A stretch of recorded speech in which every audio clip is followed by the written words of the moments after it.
Que el Señor les bendiga. Para mí es un placer estar aquí delante de ustedes. Estaba al momento de la oración viendo lo que tienen aquí escrito, alcanzando a las naciones, y creo que antes de empezar sería oportuno, pertinente poder orar por un motivo, pero antes de esto me gustaría hablarles un poco, contarles unas historias, así que pueden tomar asiento. A ver, nosotros cuando estamos, digamos, en la casa haciendo cualquier cosa y nos golpeamos sin querer el dedo meñique del pie, no se duele solamente el dedo meñique del pie, se duele absolutamente todo el cuerpo, ¿verdad? ¿A qué voy con esto?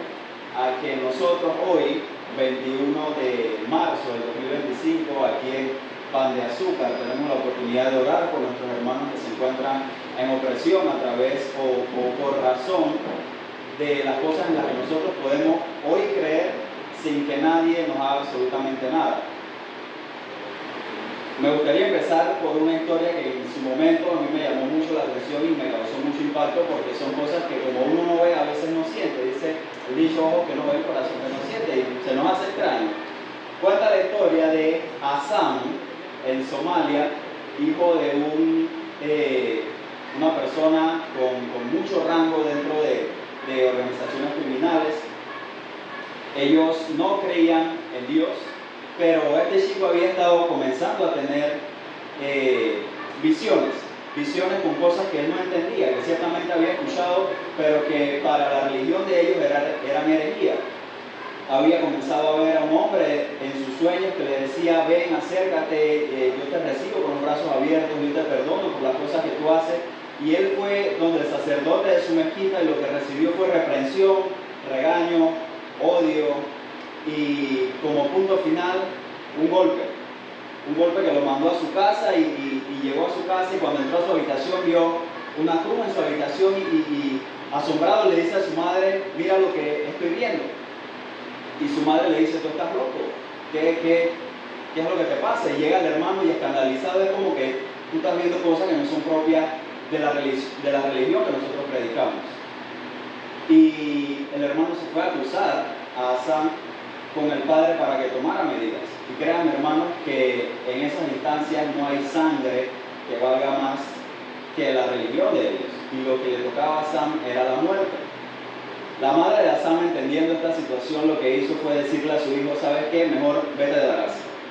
Vete de la casa, escóndete, porque tu padre va a llegar y te va a matar. Hassan, viéndose en esa situación, lo que hizo fue que huyó de su hogar, y pasando unos días, pasaron unas semanas, y él, con el miedo en el lugar donde se encontraba, pensando tal vez que se estaba escondiendo, recibe una caja, un paquete para Hassan, y él se queda sorprendido, pues que es como que, ok, si no estoy escondiendo, ¿cómo llega esto a mis manos y con mi nombre? Cuando Hassan abre la caja, lo que recibe es la cabeza de su madre. La cabeza de su madre, junto con la foto de las personas que habían matado a la madre, posando con la cabeza de su madre en la mano.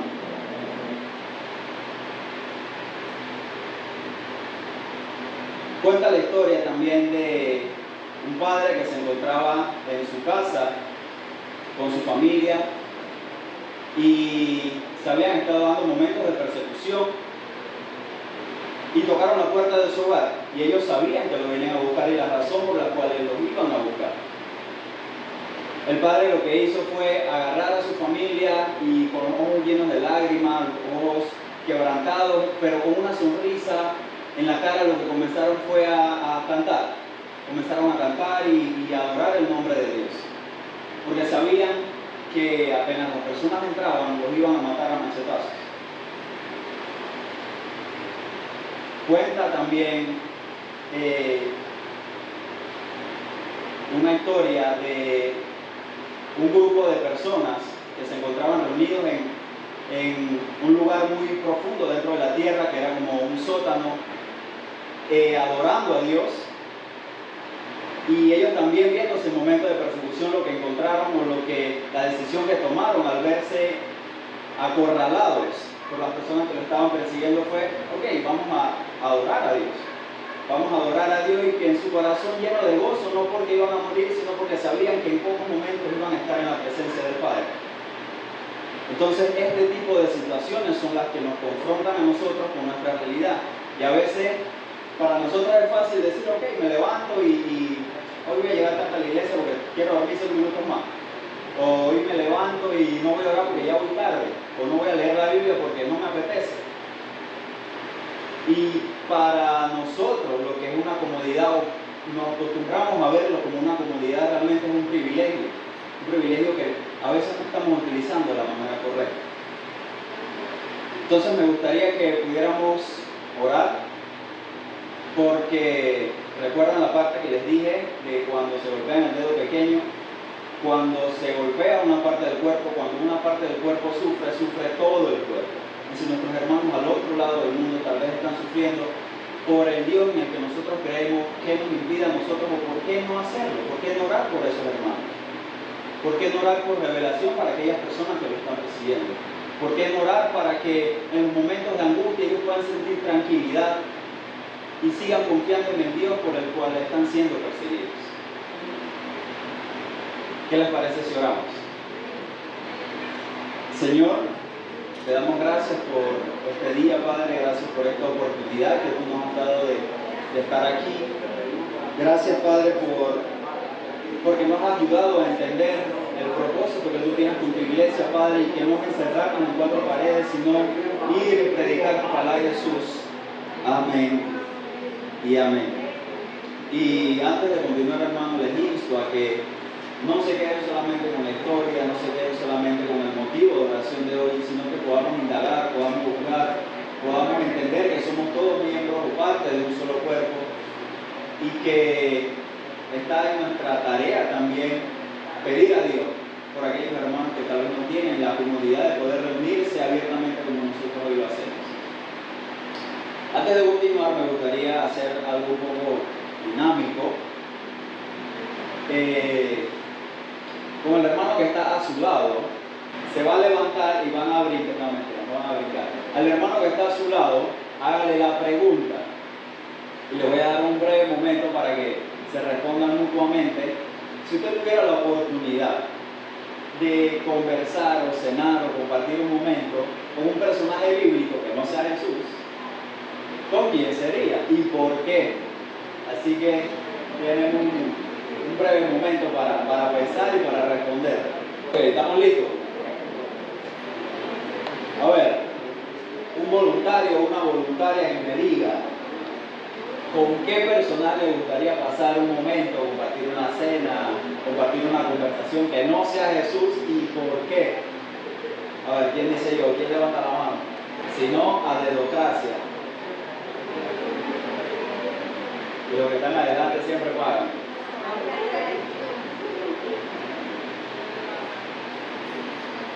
A ver, de que me acuerde el nombre. No me queda, si me acuerdo el nombre de todo. No le va a funcionar de nada, baja la cabeza. A ver, hermanité.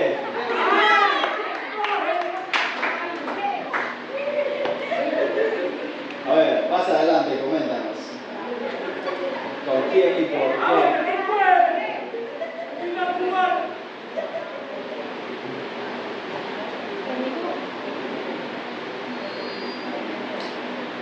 Con el personaje que yo me identificaría y conversaría sería con Job, porque a pesar de que tuvo muchas pruebas, nunca dejó de.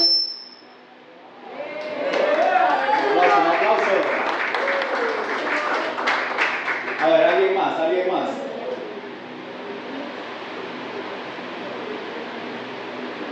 Bueno, la parte de adelante ahora del otro lado. Elvis. Vamos, que tú puedes, mi hermano. A ver, mi estimado, coméntenos.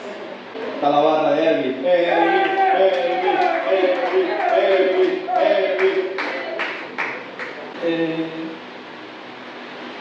Iría a cenar con Elías, ya que le preguntaría cómo, ¿no? Mientras él profetizaba cómo caía fuego. Entonces, Gloria a Dios. Un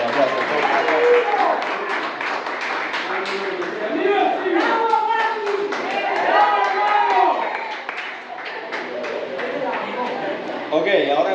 su compañero, la persona que está a su lado, hágale la pregunta: ¿hay alguien a quien necesitas pedirle perdón?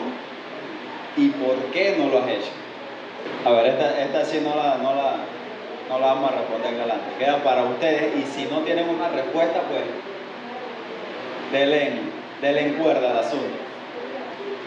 Ok, para la noche de hoy vamos a estar hablando de un tema que personalmente he venido compartiendo con varios grupos a lo largo de los últimos meses, y me gustaría compartirlo con ustedes también. Espero pues sea de bendición. Cuando la pastora me comentó de la parte de llevar la prédica el día de hoy, instintivamente mi respuesta humana siempre es no, porque me da miedo, me da como pena a veces, así.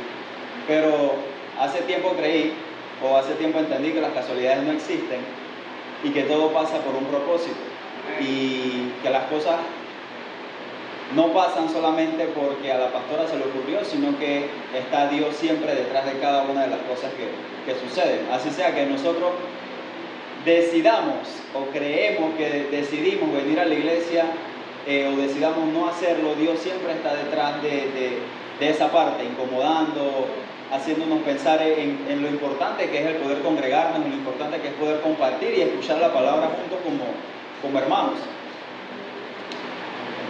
Hoy vamos a hablar sobre el pecado y sobre el perdón.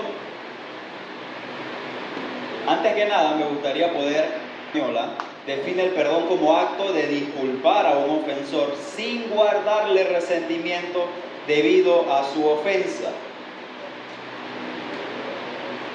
Ahora, definición de pecado, o de dónde viene la palabra o el término pecado.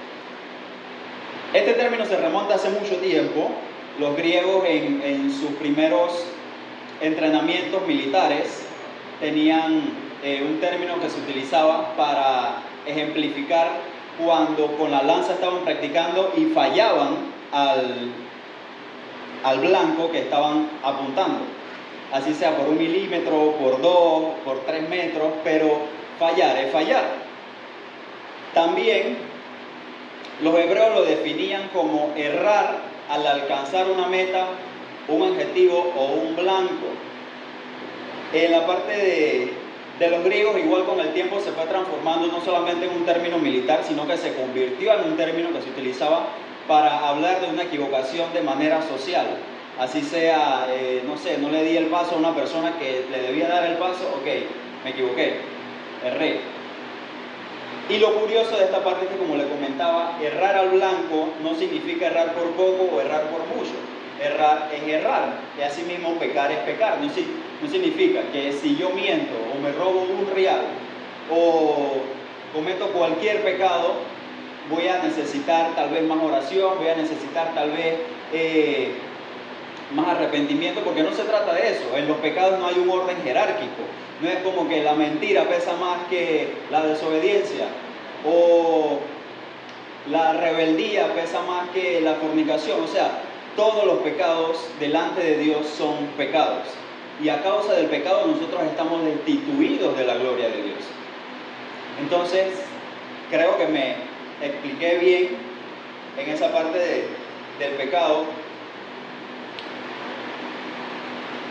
¿Y en qué se entrelaza esta parte con el arrepentimiento? Y es que el verdadero arrepentimiento es el que realmente me permite el ser perdonado en la totalidad de mis pecados.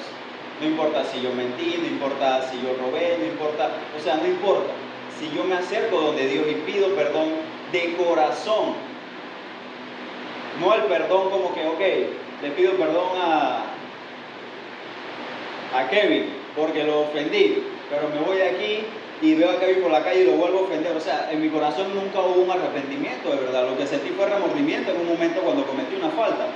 Y el arrepentimiento delante de Dios no se trata de eso. Es más que un remordimiento. Es el sentido de poder entender que estoy haciendo algo mal y que necesito la dirección de Dios para poder encaminar las cosas que yo necesito hacer para estar cumpliendo el propósito de Dios. Ahora, hay momentos en los que nosotros, tal vez inconsciente o conscientemente, decidimos coquetear con el pecado. Y es como que, ok, voy a intentar un poquito, y ni siquiera nos damos cuenta cuando llega el momento y metemos el pie y nos fuimos. Porque creemos que el coquetear con el pecado de alguna manera nos hace no pecadores. Pero hermanos, si el hombre más sabio de la Biblia y el hombre más fuerte de la Biblia pecaron y cayeron en pecado por estar coqueteando con el pecado, tenemos que tener cuidado nosotros también. Y en esta parte sí necesitamos ser bastante entendidos con lo que significa pecar. Vuelvo y les digo, pecar es pecar. No peco por poco o peco por mucho, peco porque peco. Y realmente la naturaleza del ser humano está llevada a esa parte. En el inicio de los tiempos, cuando Dios creó a Adán y a Eva, ellos salieron del huerto por desobediencia, porque pecaron, y a través de las cosas que ellos cometieron es que nosotros hoy pues tenemos tal vez el estilo de vida que tenemos. Las mujeres tienen la labor de parto tan dolorosa de esa manera, porque Dios así lo decidió. Y en ninguna casa nadie se levanta y va a la mesa, abre la silla, se sienta y automáticamente le aparece el plato de comida. No pasa así, lastimosamente. Nosotros tenemos que trabajar, tenemos que sudar la frente para poder adquirir lo que nosotros tal vez queremos para alimentarnos, porque Dios así lo decidió en un momento, como repercusión o como consecuencia de un pecado que se había cometido. El odio por el pecado.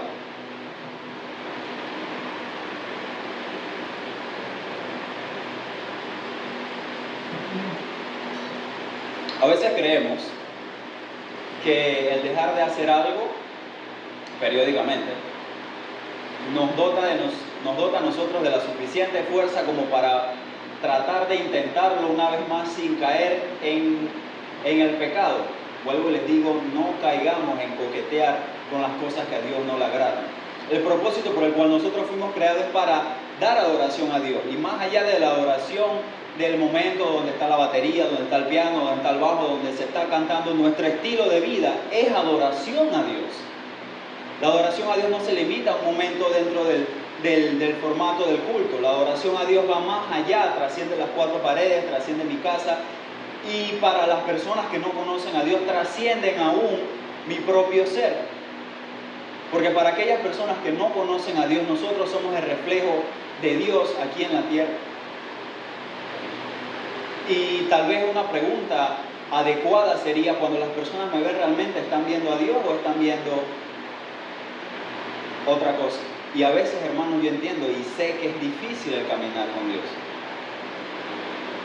Y en un principio no quería hablar de este tema, porque tal vez usted dirá, ¿quién es ese muchacho con cara de hindú que la pastora trajo para que nos hablara? Y mi intención realmente no es regañar a nadie, ni que usted se sienta reprendido.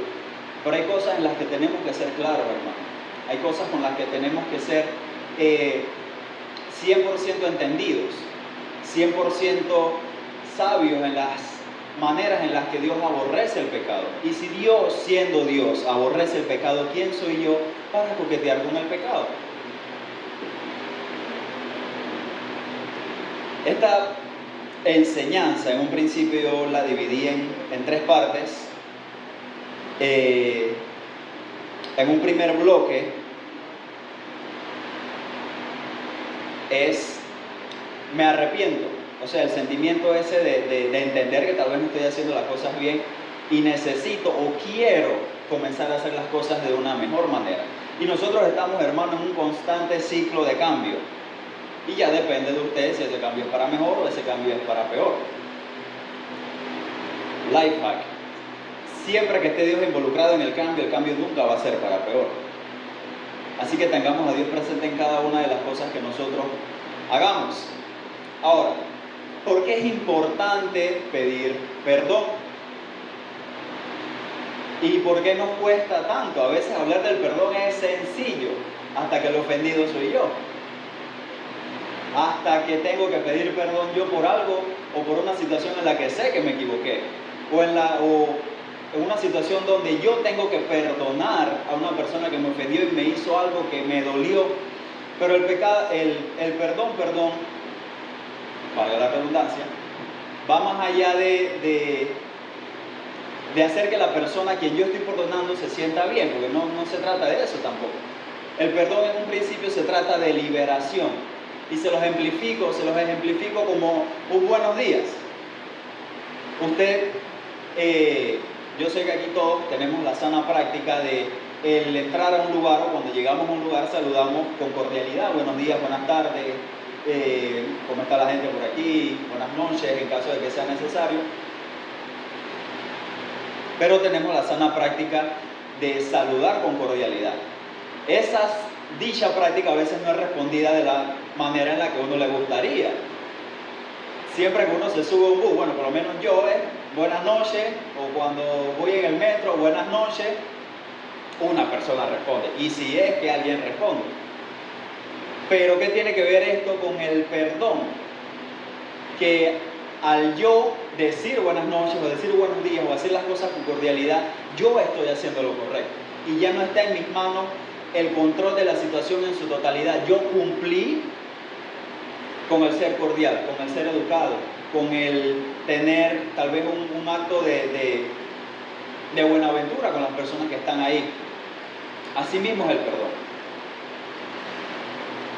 A veces todos, creo que pedimos perdón cuando lo pedimos, esperando que las personas nos perdonen. Esperando como que, ok, ¿sabes qué? No pasa nada.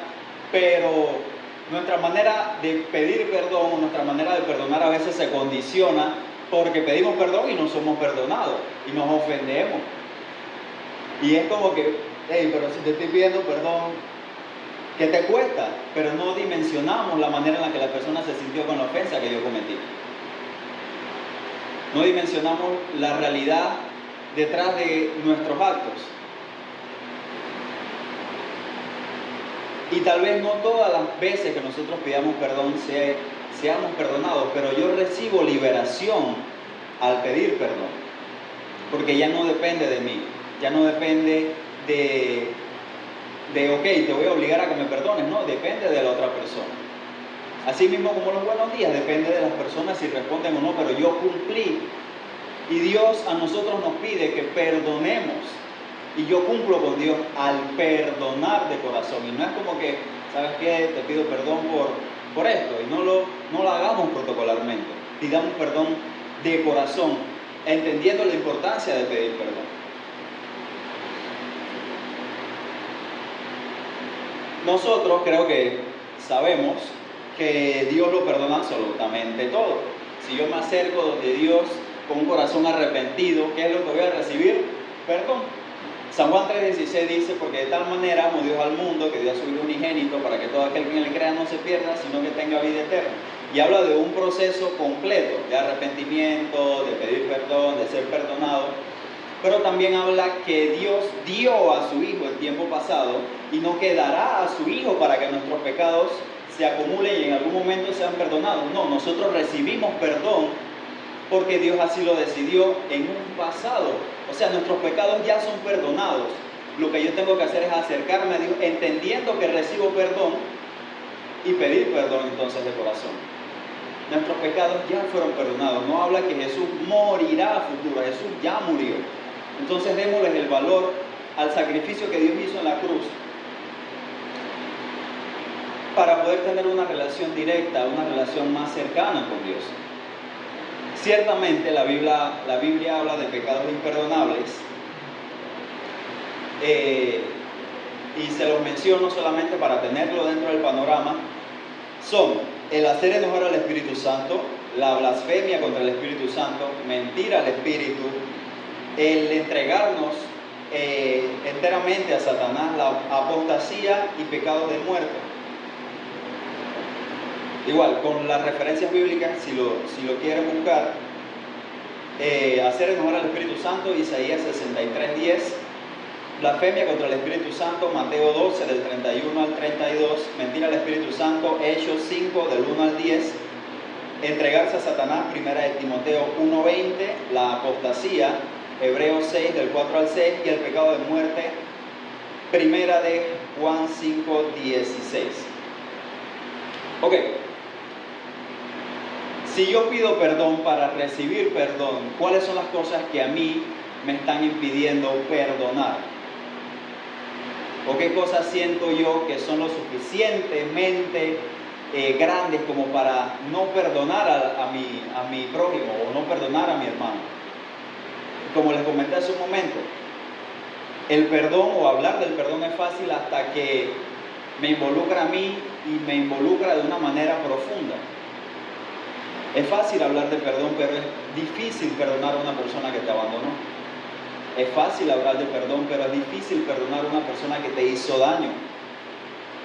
A veces es fácil hablar de perdón, pero es difícil perdonarnos también a nosotros mismos por las cosas que no hacemos bien. Es fácil hablar de perdón, pero es difícil entender que somos dignos y merecedores de perdón, no porque lo merezcamos en sí, sino porque Dios, por medio de la gracia, nos otorga ese perdón. Y lo curioso de esto es que a través de la gracia, Dios permite que no sea quitado el pecador, sino que sea quitado el pecado. Porque nosotros lo que merecemos solamente por ir en contra de Dios es la muerte, simple y llanamente, no hay más, la muerte. Y uno diga, no, pero yo soy buena persona, soy proveedor para mi hogar, soy un buen amigo, soy una persona que respeta a todo el mundo, pero sin embargo estoy cargando con pecados que no confieso, estoy cargando con situaciones que tal vez no quiero llevar delante de Dios. Eso me hace lo suficientemente digno como de recibir la muerte, porque la Biblia sí lo especifica. Pero a través de la gracia de Dios es que nosotros podemos recibir el perdón que Dios nos otorga. Ok, ¿qué tal si me acompañan en sus Biblias a buscar Mateo capítulo 6, verso 14 y 15? Lo tenemos. Dice: porque si perdonáis a los hombres sus ofensas, os perdonará también a vosotros vuestro Padre Celestial. Mas si no perdonáis a los hombres sus ofensas, tampoco vuestro Padre perdonará vuestras ofensas. Y yo creo, hermano, que aquí la Biblia es suficientemente clara como para dejarnos entender o dejarnos saber que el perdón lleva un orden.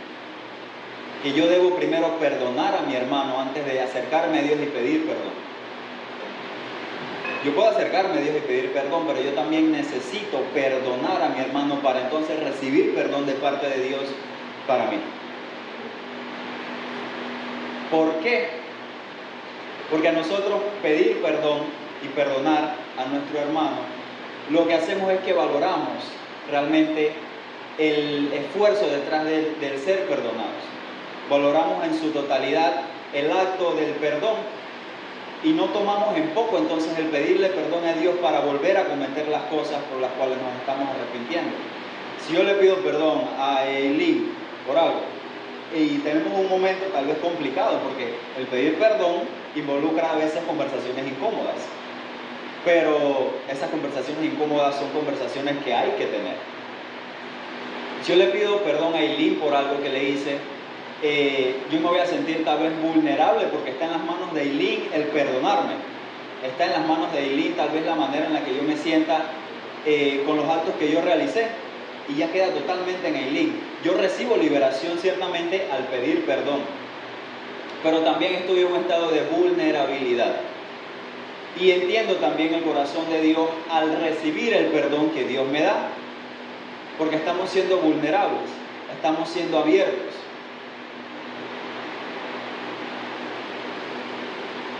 Hay un dicho que se ha convertido tal vez en un pensamiento popular, malamente o lastimosamente, que a veces nosotros le conversamos o les hablamos a las personas y decimos, mira, te invito a la iglesia, acércate, y las personas, la primera respuesta que a veces nos dan es como que en algún momento yo voy a arreglar mi vida, voy a arreglar mis cosas, voy a poner todo en orden, y en ese momento entonces me voy a acercar a Dios. Porque creemos que el acercarnos a Dios a veces se trata de merecimiento. Y si por merecer fuera, ninguno es digno. Si por merecer fuera, ninguno mereceríamos tal vez estar aquí. Porque no se trata de merecer. Usted no se limpia antes de bañarse. Usted se baña entonces para limpiarse. Asimismo la relación con Dios.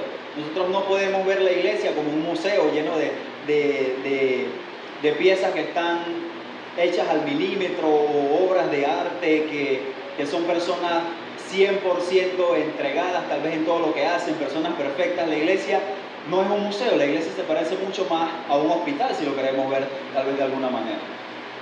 Personas que se acercan entendiendo que tienen una dolencia, personas que se acercan entendiendo que necesitan arreglar algo, personas que se acercan tal vez buscando algo de parte de Dios. Nosotros no vamos al médico por el gusto, vamos al médico porque nos duele algo, porque nos preocupa algo que está pasando con nuestra salud, porque estamos teniendo síntomas de cosas que tal vez no son normales. Y en ese mismo ejemplo, a veces nosotros somos así también con la iglesia. No nos acercamos a la iglesia esperando ser las mejores personas para entonces dar el paso, sino acerquémonos a Dios, y también si podemos transmitir el pensamiento de no necesitamos ser perfectos para acudir a Dios. Es importante primero acudir a Dios, tal vez no para ser perfectos, pero para que seamos lo que Dios dice que nosotros somos. Isaías 43:25 dice: yo soy el que borró tus rebeliones por amor de mí mismo, y no me acordaré de tus pecados. Hagamos énfasis después de la última coma y dice: no me acordaré de tus pecados. Y lo curioso a veces del comportamiento humano es que nosotros, cuando queremos saber algo sobre algo o alguien, tenemos siempre puntos de comparación.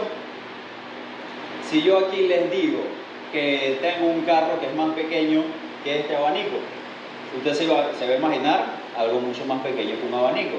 Si yo les digo tengo un carro más grande que el abanico, en su mente la imagen que va a tener es un carro más grande que el abanico. Si yo les digo tengo un amigo que es alto, pero a veces nos quedamos como que, ok, ¿qué tan alto? Ok, más alto que yo. Y nos hacemos entonces la idea, porque humanamente a veces la manera más fácil de ejemplificar algo, o darle una imagen, o darle sentido dentro de nuestras cabezas, es compararlo con algo que ya conocemos previamente. Y lo curioso de esto es que nosotros asimismo a veces queremos mirar a Dios y limitamos a Dios a la manera en la que nosotros como humanos vemos el mundo. Y Dios va mucho más allá de eso. Dios dice que no me acordaré de tus pecados. Pero para nosotros es difícil creer porque, ok, yo le pido disculpas a Eli, pero pasa el tiempo, y es un ejemplo, pero pasa el tiempo y yo estoy conversando con Eileen y creo que todo está bien, cuando de repente Eileen me dice: no, porque la vez pasada tú me hiciste esto, me hiciste esto, me hiciste esto, me hiciste esto, y nos damos cuenta que realmente no recibimos un verdadero perdón. Nos damos cuenta que realmente no nos perdonaron como nosotros creíamos que nos perdonaban. Y así mismo a veces creemos que es Dios. Y la Biblia es clara, dice: no me acordaré de tus pecados.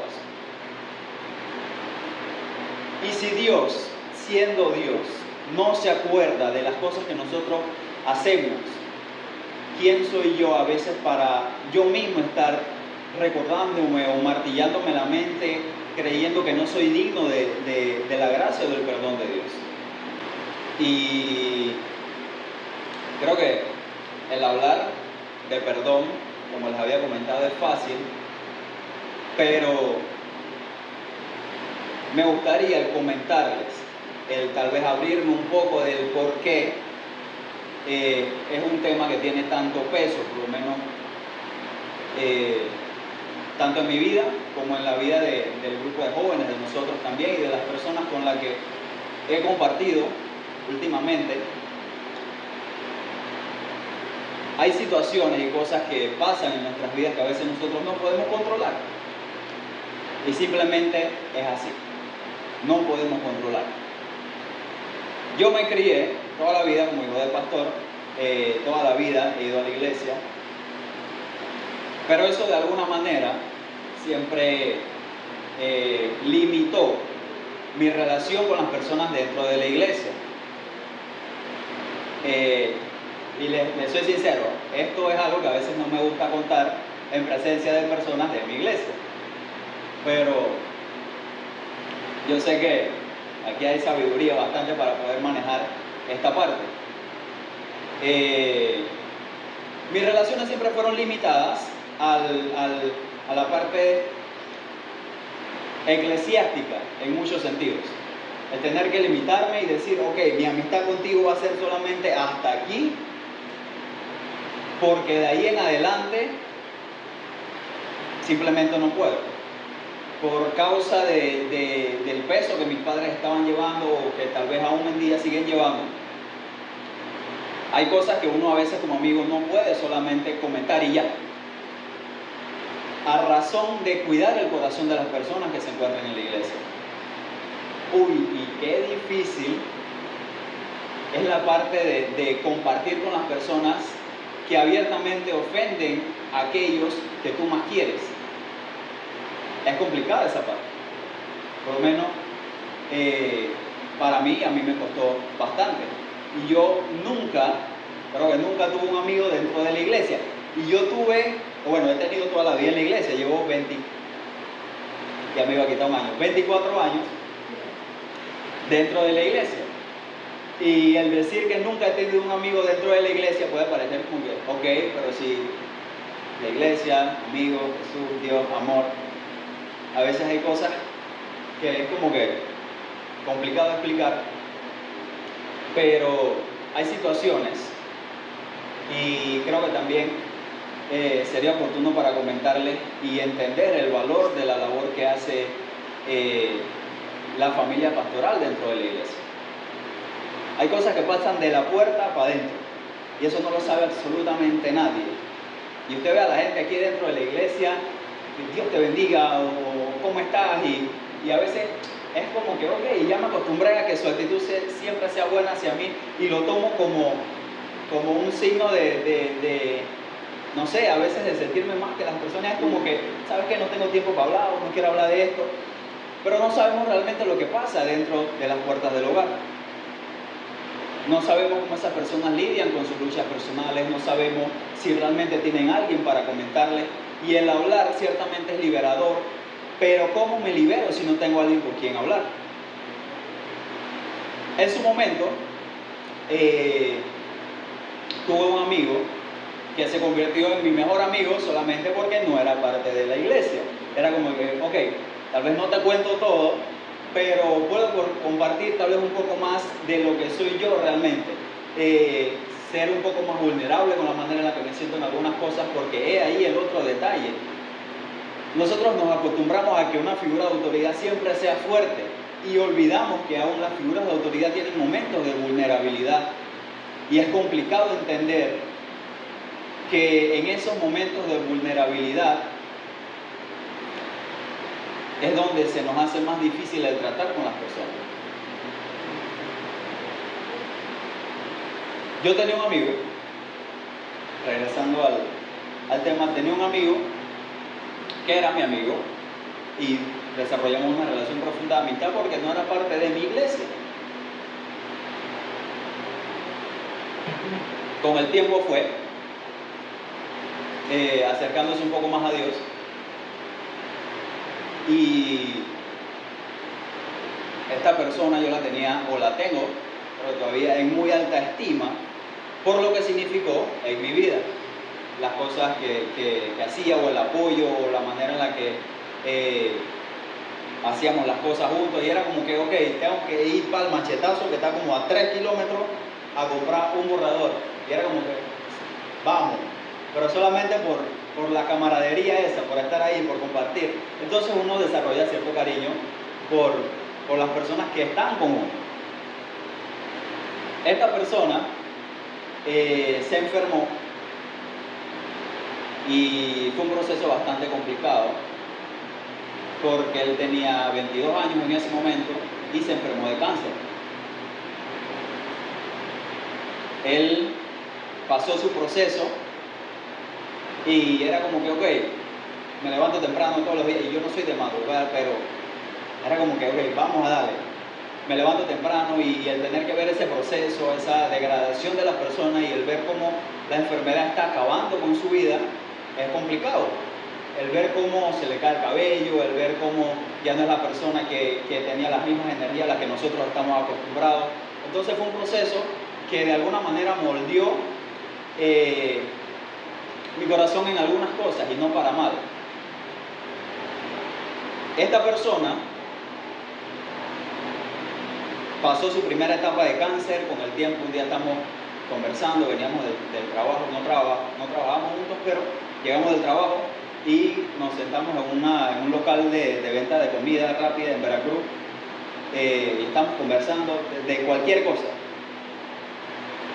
Y él en una de esas mira así por un costado, y yo le veo unas bolas en el cuello. Hey, ¿qué es eso? Que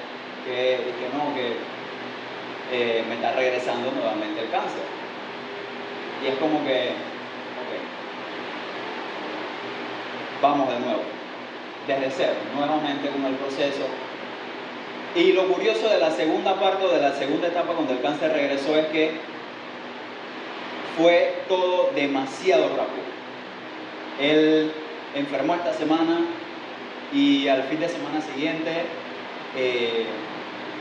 ya estamos recibiendo la noticia: tu amigo murió.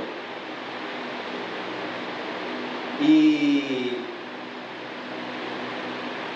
es ciertamente complicado porque uno desarrolla cariño con las personas, uno desarrolla afecto, uno desarrolla cercanía, y a veces no entendemos y le reprochamos a Dios: Dios, ¿por qué?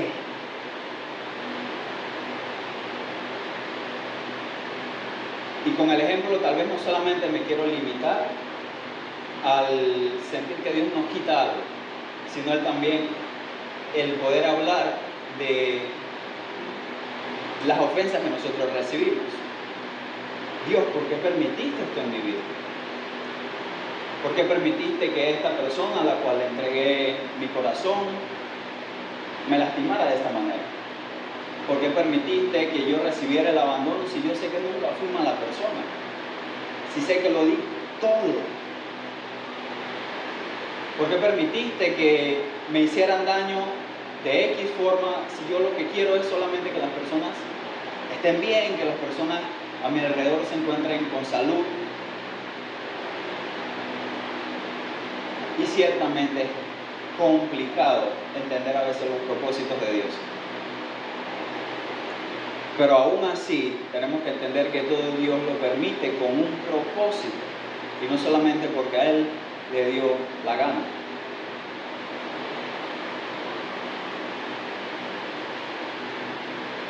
Algo que les doy como un punto, solamente para que vean que Dios no se equivoca en absolutamente nada y que nada de lo que Él hace es casualidad.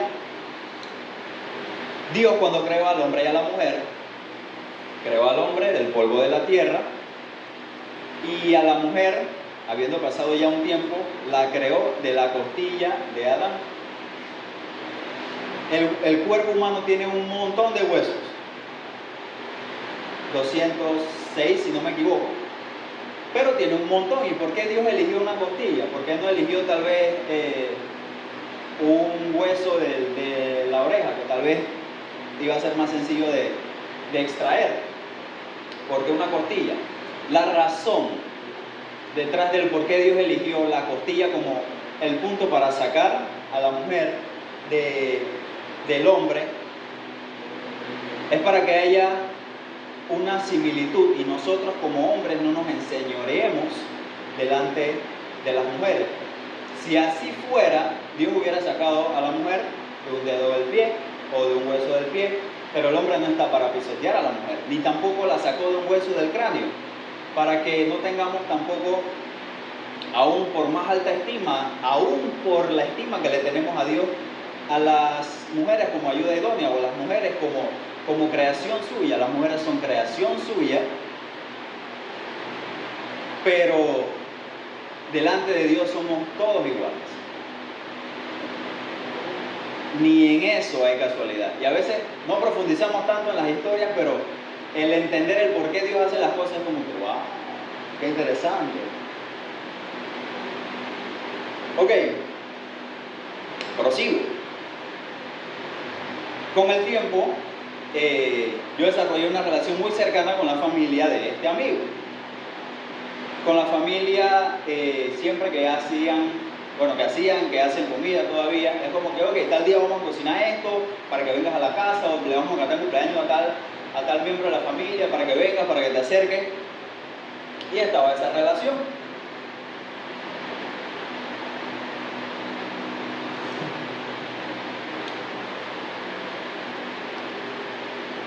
Yo siempre recuerdo con mucho cariño la manera en la que él describía a cada uno de sus hermanos y cómo él, como hermano varón mayor, creía que iban a hacer las cosas a medida que fuera avanzando el tiempo.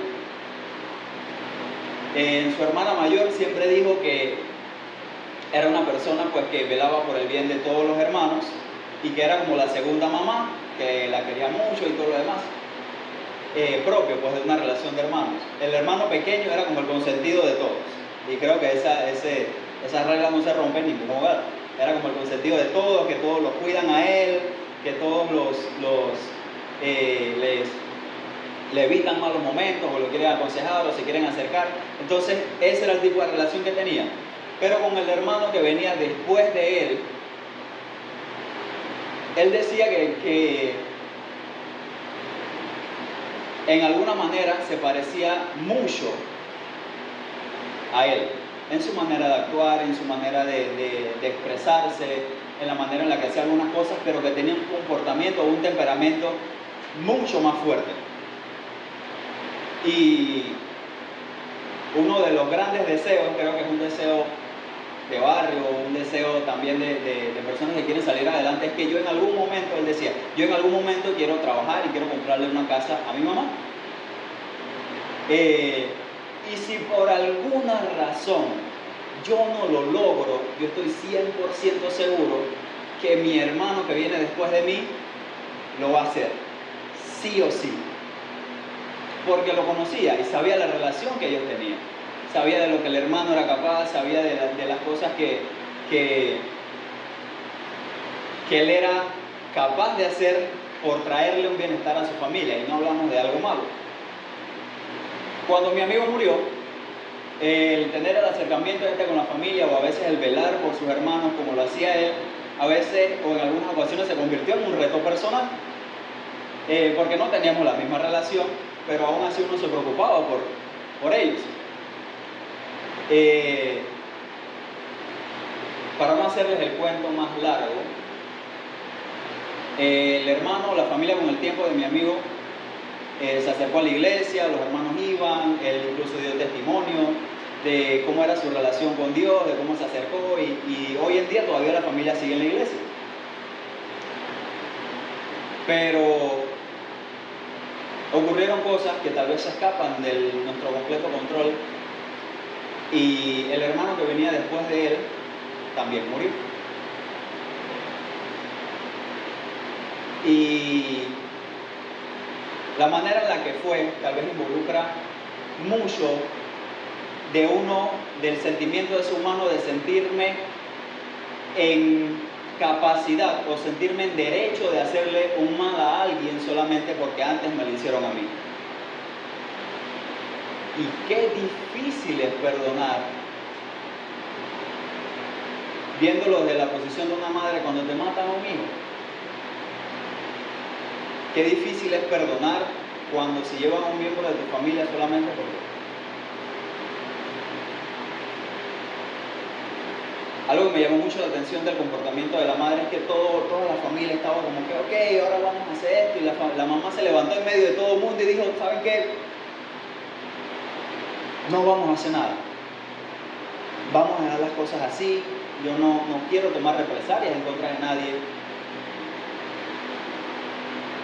Y el sentimiento de madre de ver cómo se llevan el cadáver de su hijo, y el tener que preguntar con algún sentimiento de de esperanza, tal vez de decir, ese es mi hijo. Tener que decirle, es su hijo. Es su hijo el que va dentro de una bolsa. Y que aún así ella decidiera perdonar a las personas que le hicieron eso a su hijo y a las personas que le están haciendo mal a su familia. Habla no del comportamiento de ella, habla del testimonio de una relación cercana con Dios y del entender el peso que tiene el perdonar, el pedir perdón y también el ser perdonado. El peso real que tiene el perdón dentro de la vida de nosotros, no solamente como personas o más allá de la iglesia. Nosotros no somos cristianos dentro de la iglesia, nosotros somos discípulos y seguidores de Dios de forma integral. No dejamos de ser cristianos cuando salimos de aquí, no dejamos de ser cristianos cuando salimos de la casa, cuando estamos compartiendo con nuestros hermanos. Nosotros somos cristianos las 24 horas del día. Y hay situaciones en las que nos vemos probados realmente para ver si el carácter de Jesús y el amor de Dios está en mi corazón. Y el tener que actuar aún por encima de mis deseos sirve como testimonio no solamente de que Dios transformó mi corazón, sino para que las personas entiendan que más allá del dolor que yo siento por la pérdida que tuve, hay un Dios que lo perdona absolutamente todo y que asimismo yo soy perdonado.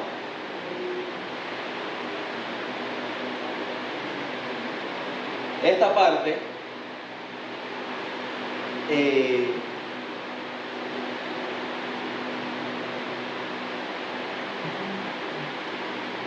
personalmente también fue un poco complicado, porque dicho chico era parte del grupo de jóvenes de la iglesia y tal vez no compartíamos siempre, pero compartíamos y uno se preocupaba y uno decía como que, hey, ¿cómo está?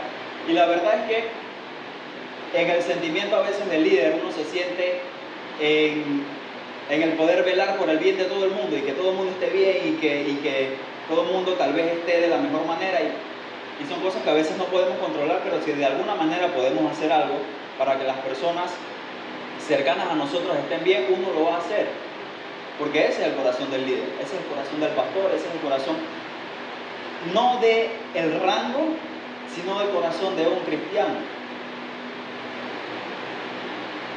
Cuando esto pasó, obviamente involucró procesos legales, procesos penales y todo esto y ciertamente fue muy desgastante. Y por lo menos para mí el tener que hablar del perdón después de situaciones como esta es difícil.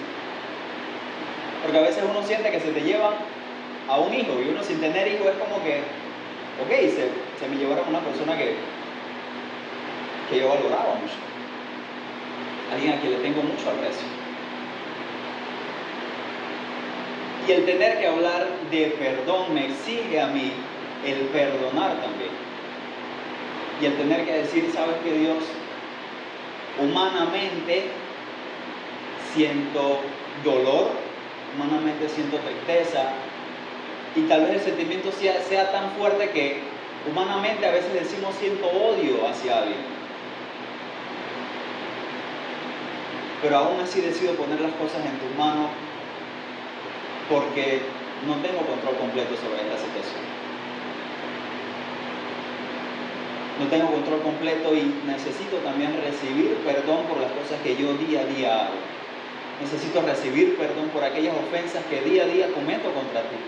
Pero no puedo pedirte perdón si aún no he perdonado a las personas que tal vez me hicieron daño y ni siquiera era directamente contra mí, pero que me dolió las cosas que hicieron. Y este tipo de actitud también es un testimonio de que Dios realmente está obrando en cada una de nuestras vidas, de que Dios realmente está tocando nuestros corazones, de que realmente hay frutos del Espíritu detrás de las acciones que nosotros humanamente tenemos. Cuando nosotros pensamos en la crucifixión, nuestro ejemplo creo que más claro a veces es la pasión de Cristo. La película que vemos donde a Cristo le meten unos latigazos y vemos el peregrinaje también hacia la cruz y la manera en la que vemos que Jesús estaba siendo tratado de una forma injusta y que a veces me da risa porque hay publicaciones en redes sociales que dicen como que si pudiera echar el tiempo para atrás o si pudiera viajar en el tiempo, lo que hiciera es, no sé, de alguna manera llegar donde Jesús, llevármelo de ahí. Pero Jesús entendía lo que iba a pasar, sabía lo que venía y aún así decidió quedarse. Y aún siendo Dios dentro de su humanidad, le dijo a Dios Padre, si es posible, pasa de mí esta copa. Porque sabía que lo que venía no iba a ser sencillo. El sacrificio que Jesús hizo por nosotros para que hoy nosotros recibamos perdón no es cualquier cosa. Y leyendo me daba cuenta y veía la parte esta de que Jesús tal vez le hubiera gustado ser tratado como fue tratado en la película. A Jesús tal vez le hubiera gustado ser tratado como lo trataron para que cinematográficamente no fuera tan gráfica la muerte y que no tuviera tal vez efectos adversos al que las personas vieran la película de la Pasión de Cristo. Pero la Biblia dice y declara que la manera en la que Jesús fue castigado lo llevó a tal punto en que biológicamente no se discernían si él era hombre o era mujer. Cuando los niños nacen, uno los diferencia por los genitales, así sea, dentro del vientre, cuando hacen el ultrasonido, uno lo diferencia, ok, si tiene pene es hombre, si tiene vulva es mujer. Sencillo. Y en este principio Jesús no podía ser diferenciado a través del castigo que él recibió. Entonces, imagínense la cantidad de latigazos que tuvo, su piel fue desgarrada, sus órganos estaban expuestos, sus partes íntimas fueron arrancadas. Él estaba completamente desnudo. Y aún así el tener que cargar la cruz, no 2 metros, sino tener que subir un monte, cargando una cruz, o peregrinar con ese peso en su espalda que ya había sido tan lastimada, a veces no dimensionamos el peso que tuvo el sacrificio de Jesús para nuestras vidas. Y aún la Biblia declara que habían ángeles que estaban dispuestos a que pasara cualquier cosa. Pero aún así Jesús, ¿sabes qué? No, vamos a seguir. Yo realmente quiero entregar mi vida por la humanidad. Quiero entregar mi vida no solamente por las personas que estaban allí, quiero entregar mi vida por cada uno de nosotros. Quiero entregar mi vida por aquellas personas que tal vez aún no han nacido, pero que sé que por su naturaleza humana están llevados al perdón, al pecado y que necesitan ser perdonados. Por esas personas lo voy a hacer. Y no es que no le doliera, le dolía hasta lo más profundo. Pero aún así él decidió, porque Jesús tiene una capacidad de perdonar mucho más grande a la que nosotros humanamente tenemos. Ahora, si el ejemplo fuera totalmente contrario y Jesús se limitara a la capacidad de perdonar o a la capacidad de amar que nosotros humanamente tenemos, ¿cómo hubieran sido las cosas? ¿O hasta qué punto Jesús hubiera sido o habría aguantado tanto castigo?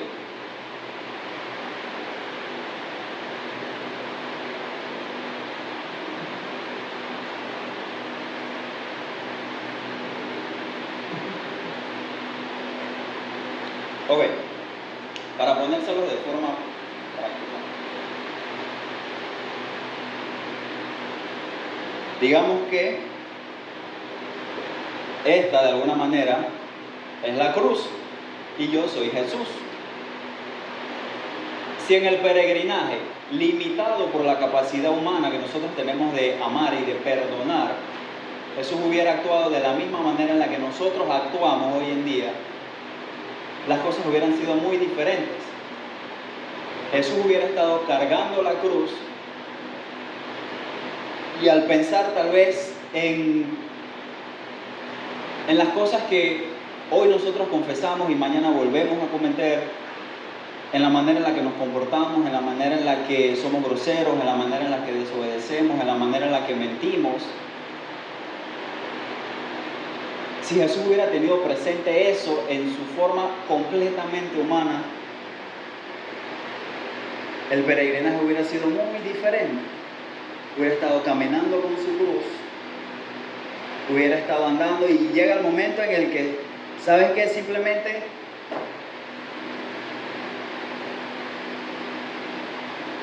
ya, basta, no vale la pena, no voy a morir por esas personas, decido no hacerlo.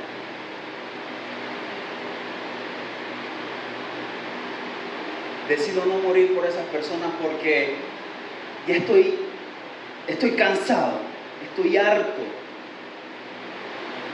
Me duele que se acerquen a mí pidiendo perdón, y cada vez que tienen la oportunidad de fallar nuevamente cometen el mismo pecado por el cual se estaban arrepintiendo.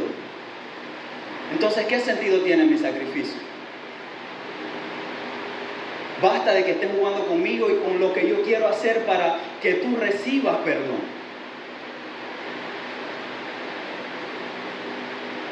Basta porque no importa las veces que te acerques, sé que vas a volver a pecar.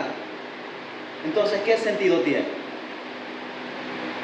¿Qué sentido tiene que yo me esté dejando matar literalmente para que tú recibas perdón y eso lo deseches y simplemente lo pises como si no valiera absolutamente nada? O sea, ¿qué sentido tiene el perdón que Dios nos dio si nosotros no lo valoramos? Pero Jesús no se limita a la manera de amar que nosotros tenemos. Jesús ama aún más allá y mucho, mucho, mucho más allá. Jesús aún de su pesar, Jesús aún de su dolor, Jesús aún de la manera en la que se sentía y lo tanto que le dolía lo que estaba pasando, decidió seguir cargando la cruz y decidió vez tras vez el seguir salvándote. Decidió vez tras vez el que tú hoy recibieras salvación. Entonces, ¿por qué a veces pisoteamos el sacrificio que Jesús hizo y creemos que no vale nada? Que solamente porque lo tenemos al alcance de nuestras manos vale la pena seguir pecando y vale la pena seguir equivocándome porque sé que Dios me va a perdonar. ¿Qué sentido tiene y qué valor le estamos dando a lo que Jesús hizo por nosotros en la cruz? Y yo realmente no soy propio de tal vez de hablar de esta manera, de decir estas cosas, pero que si de alguna manera alguno se siente aludido o señalado por las cosas que tal vez ahora estoy compartiendo, lo quiero felicitar. Porque es el primer paso para entender que hay algo dentro de nosotros mismos que tiene que cambiar.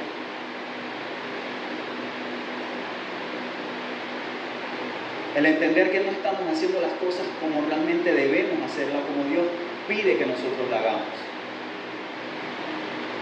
El entender que ese sacrificio tiene un valor real, aunque haya pasado un montón de años. ¿Actuaría yo de la misma manera si viera a Jesús en su peregrinaje o viera a Jesús siendo lacerado, siendo masacrado, siendo clavado en la cruz? ¿Seguiría yo actuando en mi día a día de la misma manera? ¿O algo cambiaría? Y si algo cambia, ¿qué cosas cambiaría?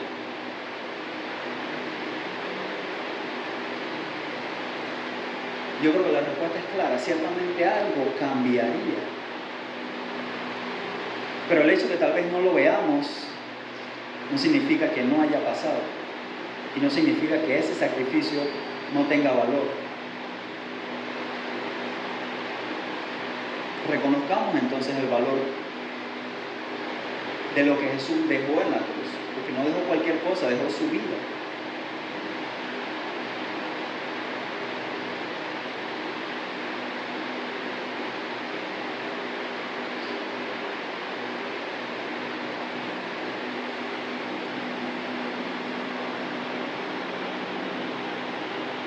Hay una parte que habla un poco más al corazón, habla un poco más a lo personal, habla un poco más a yo, a mí, como individuo. Y es la parte del entender que recibo perdón. Porque a veces tampoco creemos que somos perdonados. Tanto que llega el momento en el que ya ni siquiera pedimos perdón, porque sabemos que lo vamos a volver a hacer. A veces ni siquiera sentimos que vale la pena de acercarnos a Dios y decir, ¿sabes qué, Dios? Una vez más estoy delante de ti, pidiéndote perdón por lo que realicé, te pido que me perdones. Y creemos que no somos dignos del perdón, y a veces lo hacemos hasta protocolarmente, el acercarnos a Dios solamente a orar o a hablar con Él, porque la Biblia dice que tenemos que hablar con Dios, el pedir perdón. Pero creemos que no somos dignos de pecado.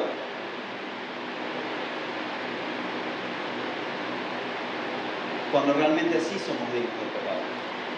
Y vuelvo y les digo, no por ser yo, sino porque Jesús hizo un sacrificio y a través de ese sacrificio recibo gracia para entonces ser perdonado. No soy digno porque sí, no soy digno por mi linda cara o por tener cédula panameña. Recibo perdón porque Dios así lo quiso.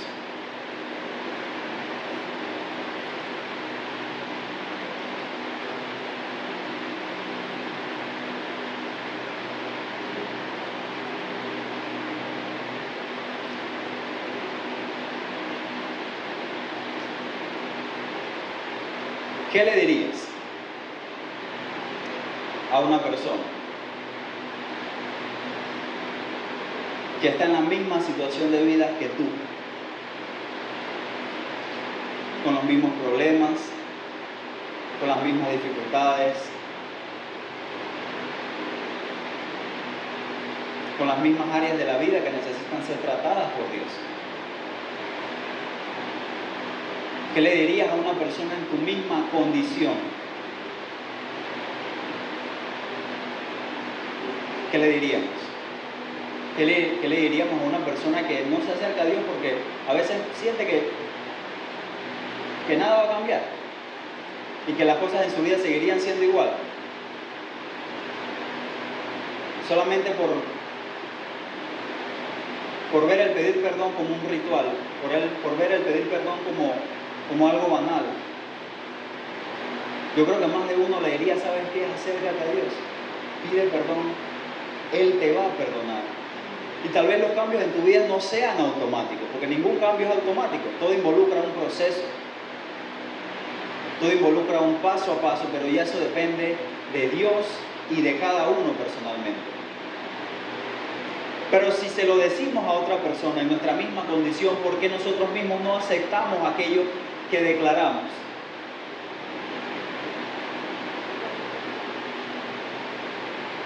¿Por qué literalmente actuamos de la boca para afuera sabiendo que Dios tiene poder y no creyendo que tiene lo suficiente para actuar en mi vida?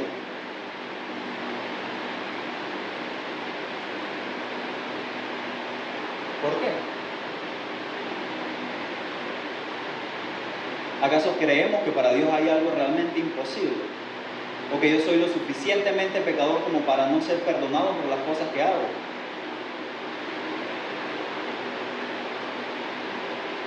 Porque es más fácil hablarle a otra persona que hablarme a mí mismo. Que el entender lo que Dios tiene para mi vida.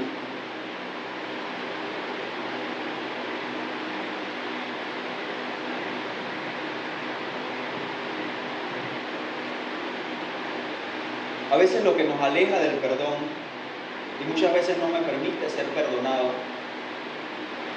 soy yo mismo, son mis propias ideas. Es mi propia mente acusándome de que nada va a cambiar. Mi propia vergüenza, mi propio dolor, mi propio odio hacia mí mismo por fallar una y otra vez.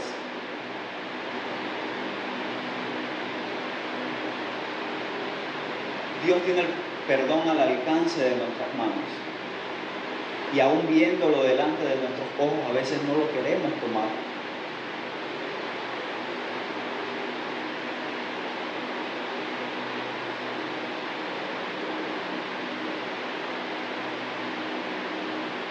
Cuando llegué, lo primero que vi fue la primera fila y agradecí a Dios porque yo sé que cada uno de los chicos tiene una vida que afrontar, tiene decisiones que tomar, que están en la etapa de su vida donde es vital a veces decidir por Dios o no hacerlo. Pero que aún habiendo pasado el tiempo y que ya tal vez ninguno es un niño, deciden y siguen decidiendo acercarse a Dios una vez más. Acercarse a Dios nuevamente. Aún a pesar de tal vez no hacer las cosas bien todo el tiempo o como a cada uno le gustaría hacer las cosas. Tal vez a pesar de que las cosas no salen siempre como cada uno le gustaría.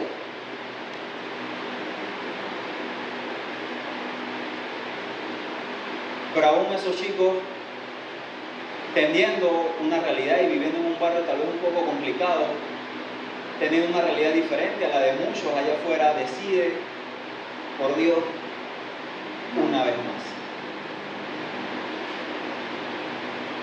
Y yo no sé en qué momento o cuántas veces a veces hemos tirado la toalla y decir, ya no quiero. No quiero porque a veces siento que me obligan, no quiero porque a veces siento que no depende completamente de mí el tomar la decisión si me acerco o no a Dios. Pero aún así, en los momentos donde tienen poder de decisión, deciden por Dios.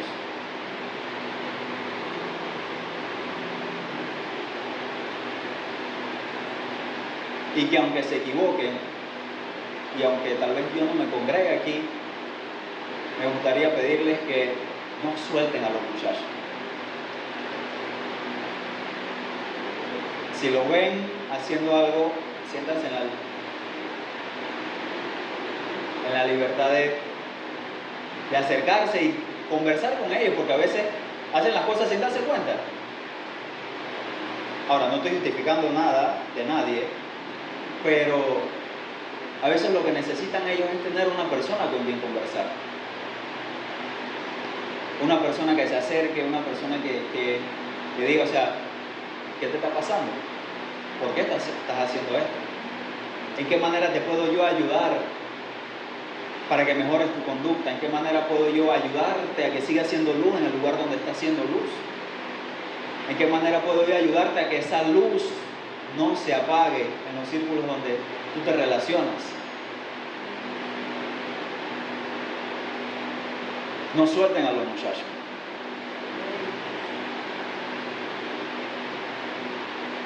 Ok. Para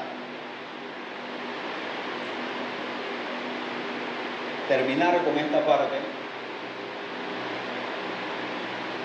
me gustaría que pensáramos un poco, ya individualmente cada uno,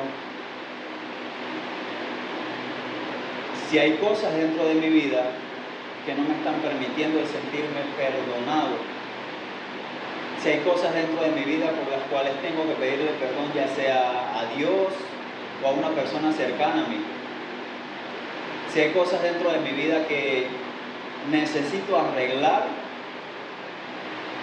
para hacer lo que Dios dice que yo tengo que hacer.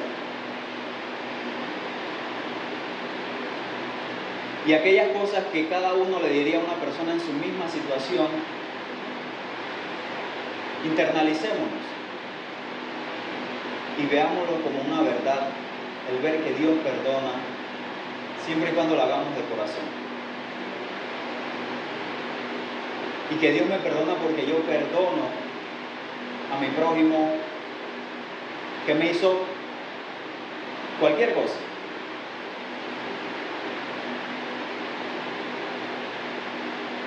Y que si Dios me perdona, ¿quién soy yo para no perdonar? Para no perdonar a mi prójimo, para no perdonarme a mí mismo por las cosas que a veces entiendo que en mi vida no están bien.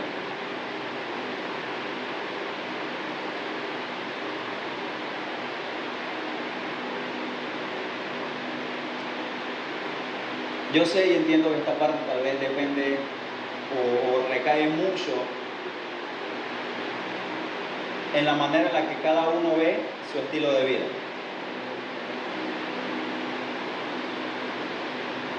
Y que si hay cosas que yo no veo como algo malo, las voy a seguir haciendo. Pero pidámosle a Dios que nos dé el discernimiento para entender qué cosas no estoy haciendo bien o qué cosas estoy haciendo que a Él no le agradan, para seguir mejorando día tras día y acercarme más a lo que Él quiere que yo sea, acercarme más al ejemplo que Jesús nos dio estando aquí en la tierra. A razón de eso, en este momento tal vez no les pediré que pasen adelante, sino que bajen sus cabezas y podamos orar. Podamos orar y que sea una conversación sincera, completamente sincera, entre Dios y yo. Imagínense que aquí no hay absolutamente más nadie, que usted se encuentra solo y que Dios está delante de usted. ¿Qué cosas le diríamos a Dios? ¿Qué cosas nos gustaría seguir mejorando? ¿Qué cosas nos gustaría seguir avanzando? ¿En qué parte de mi vida necesito que Dios me siga dando fuerzas? ¿En qué parte de mi vida sé que ya no puedo más con mis propias fuerzas?